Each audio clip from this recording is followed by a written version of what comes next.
안녕하세요 여러분. 지난 주일 잘 지내셨나요?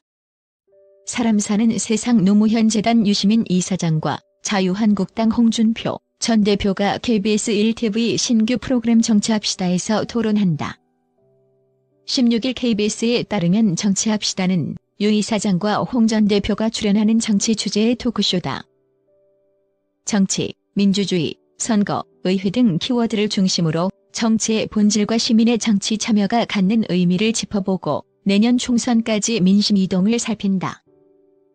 홍 전 대표는 지난 13일 자신의 페이스북에서 유 이사장과 소회에 걸쳐 정치, 경제, 사회, 문화, 대북, 국방, 외교 등 한국 사회의 문제점을 좌우의 시각에서 토론해보는 시간을 가지기로 했다고 예고하기도 했다.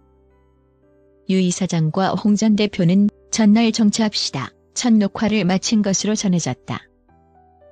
이들이 방송에서 토론을 벌이는 것은 지난 6월 유튜브 공동방송과 지난달 MBC TV 100분 토론 20주년 특집에 이어 이번이 세 번째다. 홍준표 전 자유한국당 대표가 총선보다는 당권 소회만 골몰하고 있다며 한국당을 향한 날선 비판을 내놨다.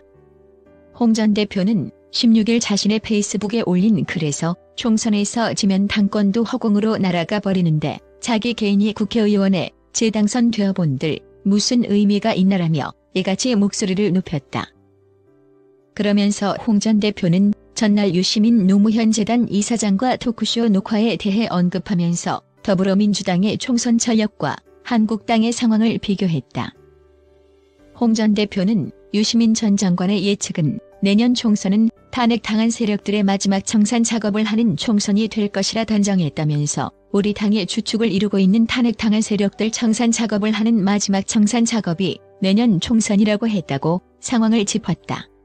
홍 전 대표는 이어 민주당은 현재 치밀한 전략으로 당 쇄신도 하고 총선 전략도 짜고 있다며 우리는 아직도 탄핵의 늪에서 허우적거리고 말 갈아탄 이들이 중심이 됐으니 참으로 걱정스럽다며 황교안 대표와 친박계를 향해 대립각을 세웠다. 홍 전 대표는 모두가 하나가 돼 쇄신에 동참하고 모두가 하나 되어 총선 전략을 수립하라고 지적하며 비상한 시국이다. 내년 총선이야말로 체제 선택 전쟁이라고 거듭 강조했다. 한편 홍 전 대표는 이번 총선에서는 부디 당을 잘 지휘해서 압승을 할 수 있도록 강북 험지로 나가 한국당 바람을 일으켜주길 바란다며 황 대표를 직접 겨냥하기도 했다. 홍 전 대표는 지난 13일 자신의 페이스북에 글을 올려 황 대표는 이 당에 들어온 지 1년도 안 됐다. 당에 공헌한 일이 무엇이 있느냐라면서 이같이 밝혔다. 홍 전 대표는 그러면서 한국당 21대 총선은 황 대표가 책임지고 하는 것이지 내년 총선에서 내 역할은 없다고도 했다. 이어 홍 전 대표는 나는 15대 총선 때 16년 동안 우리 당이 의원을 배출하지 못했던 당시로서는 험지였던 송파갑 지역에 출마한 이래 강북 험지인 동대문에서 내리 3선을 했다며 강조하면서 그 후 민주당에 빼앗겼던 경남지사를 2012년 12월 보궐선거 때 압도적 표차로 되찾아왔다고 힘주어 말했다.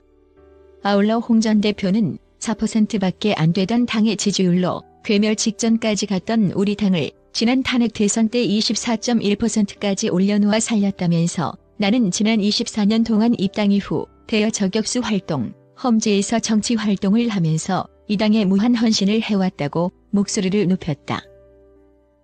또한 홍 전 대표는 김병준 전 비상대책위원장도 마찬가지다. 그도 임명직으로 이 당을 일시 관리해온 사람에 불과하다며 이번에는 강북 험지로 나가 당이 총선에 바람을 일으키는 데 일조를 하길 바란다고 황 대표를 압박했다.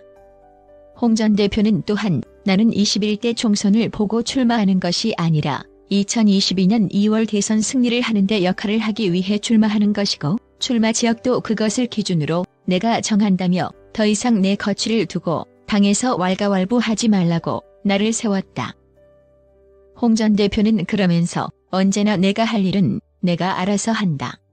그러나 더 이상 특정 세력의 이용물은 되지 않는다라며 2022년 2월 정권 교체를 위해서만 마지막 정치를 할 것이라고 강조했다.